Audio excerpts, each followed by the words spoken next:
Halo sahabat channel YouTubeku, kembali lagi kepada saya, yang dimana hari ini kita membahas tentang metodologi penelitian. Nah, sebelum kita mulai, saya ingin menyapa kalian dulu. Assalamualaikum, Om Swastiastu, Salam, Nama Budaya. Nah, materi hari ini saya ingin membahas tentang apa sih sebenarnya metodologi penelitian dan apa sih gunanya. Nah, kalian yang belum paham, yuk kita belajar bersama-sama dengan saya. Dan saya bakal mengganti baju dulu karena saya belum siap-siap. Dah.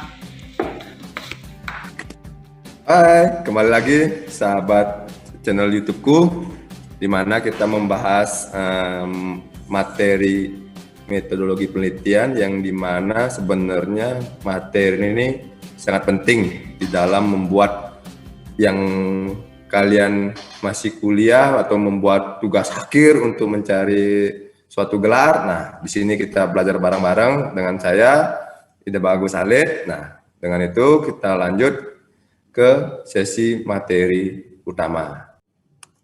Di sini nih, saya akan membantu kalian. Perkenalkan dulu, nama saya kan kalian sudah tahu, nama saya Ida Bagus Halid. Nah, habis itu masuk ke materi pokok. Nah, di dalam metode penelitian pasti ada namanya sub bagian yang kalian harus pahami. Nah, di mana sub bagian itu kita harus belajar satu persatu dulu ya, yang dimana ada latar belakang, rumusan masalah, tujuan penelitian, manfaat penelitian, kajian pustaka, serta metode dan teknik penelitian. Biasanya latar belakang ini dan rumusan masalah hingga manfaat itu berada di bab 1. Setelah kajian pustaka itu ada di bab 2. Nah, metode dan teknik itu biasa untuk di bab 3. Biasa kalian yang menonton channel saya ini, sebelum kalian melakukan membuat skripsi, pasti kalian disuruh membuat proposal. Nah, saya akan membahas itu dalam satu bab yang dimana berisi latar belakang, terus rumusan masalah, tujuan penelitian, manfaat penelitian, serta di bab 2 itu biasanya kajian pustaka, dan terakhir bab 3 metode dan teknik penelitian. Nah, sebenarnya apa sih itu metode penelitian gitu kan? Mungkin kalian yang sedang mengambil mata kuliah ini atau yang sedang mau membuat tugas akhir atau tesis maupun untuk melakukan kegiatan. Nah, apa itu metode penelitian? Nah, kalian disinilah saya bakal membahas apa sih sebenarnya metode penelitian dan buat apa sih metode penelitian itu. Nah, ayo kita belajar bersama-sama. Nah, metode penelitian itu sebenarnya ada dua, yang dimana penelitian kualitatif dan kuantitatif. Nah, kalian ini harus memahami dulu dua ini ya, dan harus benar-benar paham. Ketika kalian tidak paham penelitian kalian yang sedang kalian lakukan, dan di mana sih kualitatif dan mana sih kuantitatif itu kan. Biasanya kalian terkoceh oleh namanya penelitian kualitatif dan kuantitatif. Nah, di sini saya akan jelaskan kualitatif menurut Strauss dan Corbin merupakan jenis penelitian yang menghasilkan penemuan yang tidak dapat dicapai menggunakan prosedur-prosedur statistik atau cara lain dari pengukuran. Nah, sedangkan kuantitatif di sini saya mengambil Wiratna tahun 2015 yang dimana jenis penelitian yang menghasilkan penemuan yang dapat dicapai dengan menggunakan prosedur-prosedur statistik. Nah, kalau logikanya kayak gini nih. Logikanya yang saya baca di sini dari menurut para ahli, mungkin karena kuantitatif menggunakan prosedur statistik. Nah, kalau kualitatif sebaliknya gitu kan. Nah, selanjutnya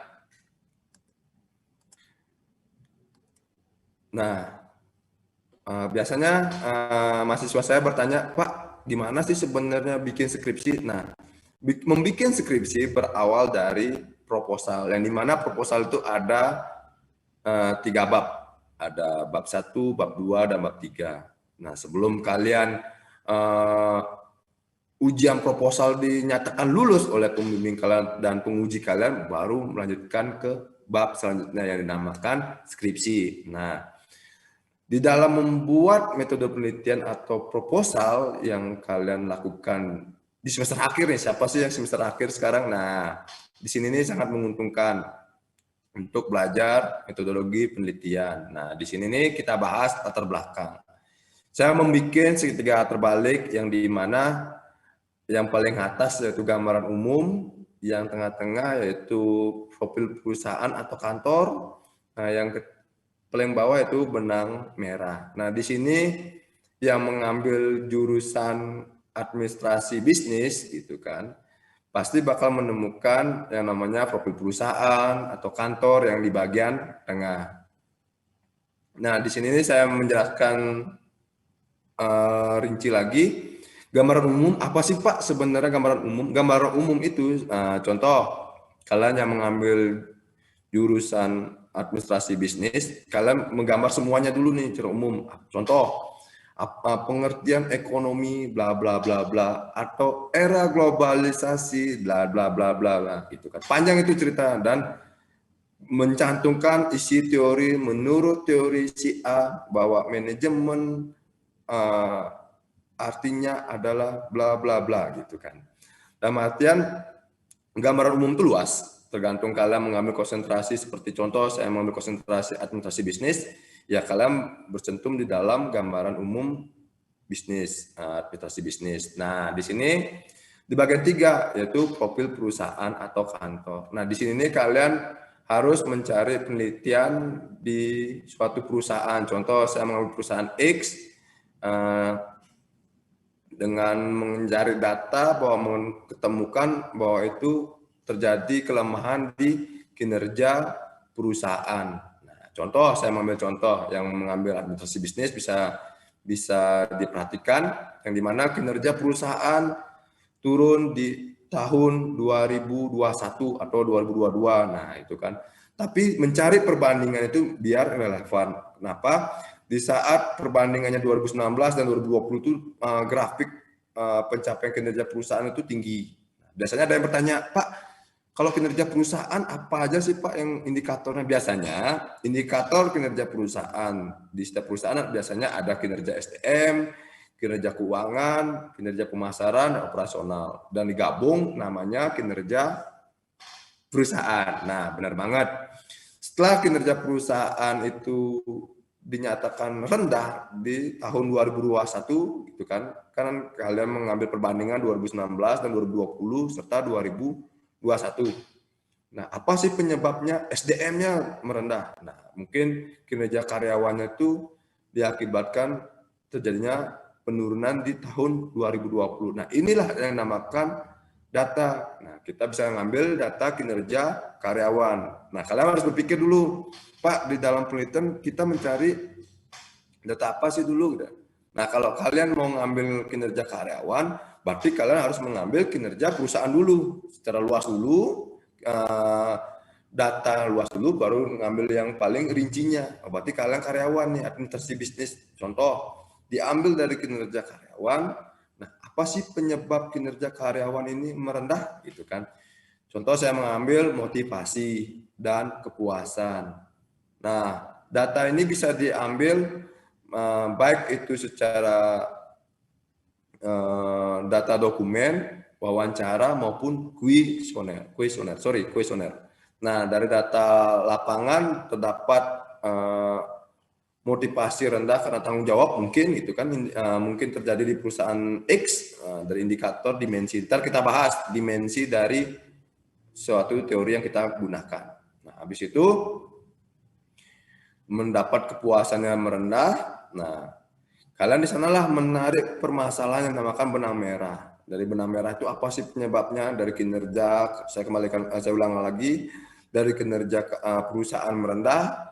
Karena dari kinerja perusahaan itu biasanya perusahaan besar-besar itu biasanya ada kinerja operasional, kinerja karyawan, kinerja keuangan, gitu kan.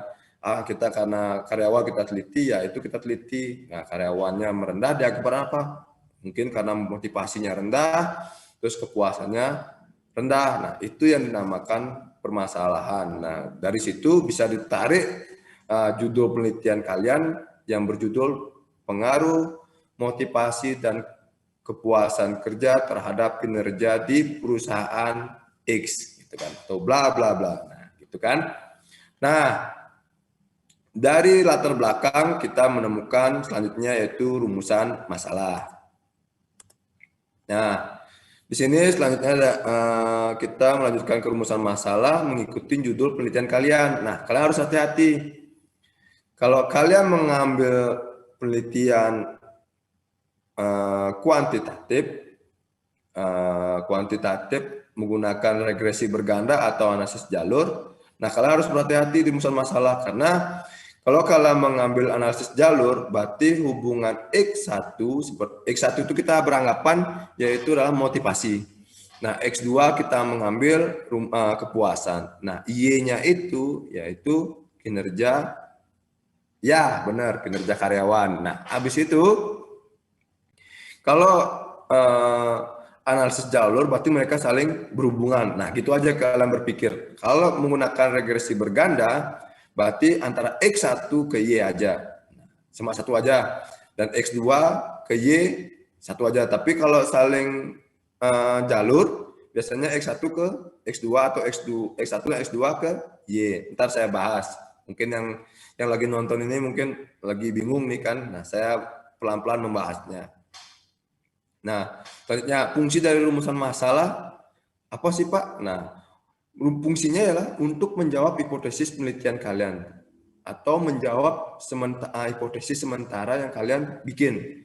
Tapi ingat, rumusan masalah bisa beda dengan hipotesis penelitian apabila tujuan penelitiannya adalah mengukur variabel dengan analisis jalur atau regresi berganda. Nah, sama seperti yang saya katakan tadi.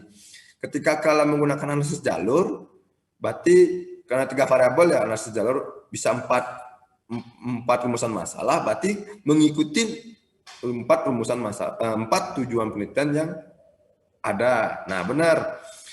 Kalau menggunakan regresi berganda, berarti rumusan masalah ada 3. Berarti tujuan penelitian ada 3 juga gitu.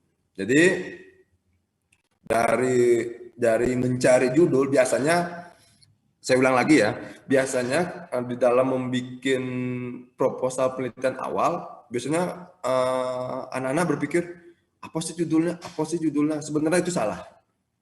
Judul itu terdapat dari data kalian temukan di lapangan. Kalau kalian menemukan data di lapangan, berarti kalian bisa mengambil judul penelitian tersebut. Itu sih saran saya. Nah, selanjutnya, tipsnya, kalau menggunakan regresi berganda, seperti tadi saya bilangkan, saya arahkan, berarti rumusan masalahnya ada, ya benar, ada 2. Kalau menggunakan analisis jalur, berarti rumusan masalahnya ada 3, tergantung variabel penelitian kalian gunakan. Nah, selanjutnya, tujuan penelitian. Tujuan penelitian adalah suatu target atau harapan yang ingin dicapai peneliti dalam hasil akhir penelitinya. Nah, tujuan penelitian ini biasanya mengikuti jumlah pertanyaan penelitian apa yang kalian pakai di rumusan masalah. Nah, seperti saya tadi katakan, ketika kalian menggunakan rumusan masalah 3, berarti tujuan penelitian kalian harus ada 3 gitu aja. Biasanya Pak, kalau rumusan masalahnya 3, tujuan penelitiannya harus 4. Oh, enggak ada. Berarti kalau menurut saya ya gitu. Berarti kalau rumusan masalah ada 4, berarti tujuan penelitiannya ada 4. Nah, gitu. Nah, manfaat dari segi praktis, terus ada manfaat dari segi akademik. Nah, biasanya setiap kalian melakukan penelitian, nah di sini ada manfaat segi praktis, nah dan manfaat segi akademik. Nah, kegunaannya untuk akademik apa kayak gitu sih sebenarnya. Tapi yang paling inti dalam penelitian itu biasanya yang paling susah itu yaitu di latar belakang, rumusan masalah, dan nah benar di tujuan penelitian. Itu sebenarnya karena kalau ini salah, berarti yang kuantitatif, kalau menggunakan penelitian kuantitatif, yaitu kalau yang di atas salah, berarti yang di bawah juga salah, karena yang di atas harus mengikut dulu. Dan ingat juga, yang satu dari saya, kalau membuat latar belakang, ingat segitiga terbalik. Ingat dibagi dulu secara umum, apa manajemen, bla bla bla bla mungkin. Terus ekonominya dulu kita ukur, kita bahas. Nah, masuk di pertengahan yaitu profil perusahaan atau PT. Terus masuk ke benang merah. Benang merah itulah merupakan dari garisan permasalahan yang ada di lapangan. Nah, selanjutnya, kajian pustaka. Kajian pustaka, Pak, fungsinya buat apa sih, Pak? Gitu. Biasanya kajian pustaka tuh yang baru menonton di channel saya ini, pasti kalian udah tahu kajian pustaka biasanya ada di bab 2, selalu ada di bab 2. Nah, di sini saya menggunakan teori Sugiono. Kajian pustaka membuat seperangkat konstruk atau konsep, definisi, dan proposisi yang berfungsi untuk melihat fenomena secara sistematik melalui spesifikasi hubungan antara variabel sehingga dapat berguna untuk menjelaskan dan meramalkan fenomena. Gitu loh. Oke. Mungkin contohnya yang saya berikan seperti tadi, dari awal saya tetap konsisten dulu ya. Nah, kita ambil contoh yang dari awal, yaitu pengaruh motivasi dan kepuasan terhadap kinerja pegawai. Boleh, kalian mau meneliti kinerja perusahaan, boleh juga langsung kinerja juga boleh gitu kan. Nah, dari sini kita menarik setiap variabel. Nah, contoh, mungkin kalian boleh sama, mungkin ada yang sama penelitiannya yang saat mengajukan proposal mungkin kan itu kan. Nah, variabel X1 kita pakai motivasi dan X2 yaitu kepuasan kerja dan Y-nya benar kinerja. Nah, variabel X1-nya yaitu motivasi. Kita mencari dulu pengertian motivasi dari para ahli. Sumber pustaka bisa dicari dari monograf, majalah, buku, jurnal, skripsi yang udah sidang ya, tesis juga, disertasi dan lain-lain. Nah, dimensi ini sesudah mencari pengertian dari para ahli, kita mencari dimensi kita memperoleh dari para ahli juga. Ntar saya pakai gini ya, ilustrasi saya dulu. Nah, kita bahas satu-satu dulu. Indikator. Sesudah mencari dimensi, kita mencari indikator. Indikator ini diperoleh dari dimensi yang dimana terdapat dari para ahli. Nah, biar kalian gampang, saya mengasih ilustrasi yang mudah dulu ya. Contoh dari variabel pengertian, dimensi, dan indikator. Nah, ini harus dibikin setiap satu variabel. Contoh kalau kalian 4 variabel, berarti kalian harus bikin bentuknya 4 kayak gini gitu loh. Contoh motivasi, saya ambil contoh jeruk lagi ya, jeruk. Contoh yaitu motivasi ibaratkan kulit jeruk. Nah, dimensinya apa? Dimensinya adalah jeruknya. Indikatornya apa? Indikatornya adalah biji jeruknya, gitu loh. Jadi kalian harus bisa berpikir, pengertian itu apa ya? Harus berpikir, kita ambil jeruk dulu. Nah, variabelnya motivasi, pengertian motivasi, bla bla bla gitu kan. Nah, jeruknya itu anggap dimensinya. Nah, sedangkan biji jeruknya dinamakan indikator. Nah, dan variabel X2 dan Y tetap sama ya. Pengertian, dimensi, dan indikator. Gitu. Next, habis itu penelitian terdahulu. Nah, penelitian terdahulu ini fungsinya untuk memperkuat penelitian kita. Nah, sesudah itu kerangka berpikir berdasarkan teori yang telah diuraikan sebelum dan hasil penelitian terdahulu. Nah, di sini contohnya saya berikan regresi berganda ya. Nah, kalau kalian menggunakan regresi berganda, berarti rumusan masalah kalian ada 3 dan tujuan penelitian juga ada 3 juga, gitu kan. Contohnya, kalau menggunakan analisis jalur, saya memberikan contoh kayak gini nih. Berarti ada 4. Kalau kalian masih bingung, contohnya kayak gini nih. saya menggunakan regresi berganda. Pengaruh motivasi terhadap kinerja, berarti rumusan masalah baru satu. Nah, yang kedua, adakah pengaruh kepuasan terhadap kinerja? Itu dua, berarti rumusan masalahnya. Nah, kalau analisis jalur, berarti ada 3. Adakah pengaruh motivasi terhadap kinerja? 1. Yang kedua, adakah pengaruh kepuasan terhadap kinerja? Nah, yang ketiga, adakah pengaruh motivasi terhadap kepuasan? Nah, itu. Pokoknya kalau kalian berpikir, apa sih bedanya regresi berganda dan analisis jalur? Kalian harus gini, regresi berganda cuma ada satu aja, tidak saling berkaitan. Tapi kalau analisis jalur, saling berkaitan antara X1 ke X2, X1 ke Y, X2 ke Y gitu kan. Kalian harus bermain logika kalian di mana sih regresi berganda, yang mana sih analisis jalur gitu kan. Itu intinya.